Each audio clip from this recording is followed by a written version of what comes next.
air defense by establishing modern combat readiness and unified command systems. Acting as a major contributor in safeguarding conflict lines to quickly responding in disaster management.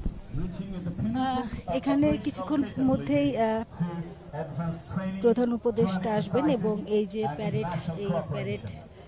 তিনি দেখবেন এবং এখন এই মুহূর্তে সশস্ত্র বাহিনীর যে আয়োজন, এই আয়োজনে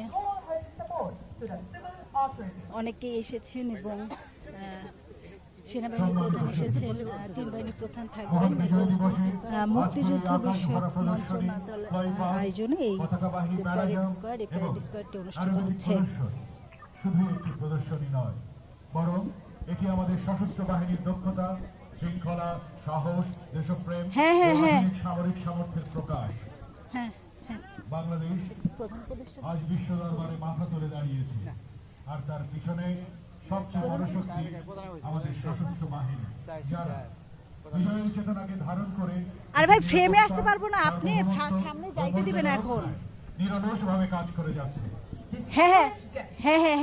Spectacular display of flag past, flag-bearing parachute, and aerobatic display on a great victory day is not just a display, but a manifestation of the skills, discipline, courage, patriotism, and state-of-the-art military capabilities of our armed forces.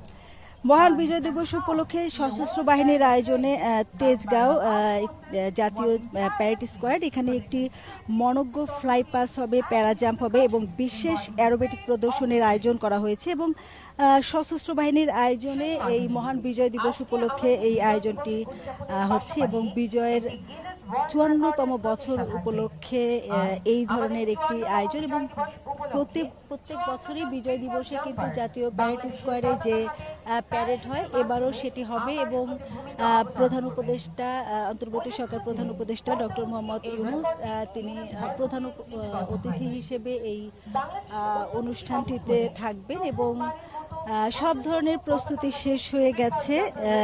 আজকের এই এখানে সেনাবাহিনীর প্রধান আছেন, তিন বাহিনীর প্রধানও আছেন এবং সশস্ত্র বাহিনীর যে আয়োজন, এই আয়োজনে বেশ কিছু অন্যরকম আয়োজন আছে এবার। এবং আজকের এই আয়োজনটি যে প্যারা শুটিং হবে এবং এটি একটু অন্যবারের থেকে কিন্তু সর্বোচ্চ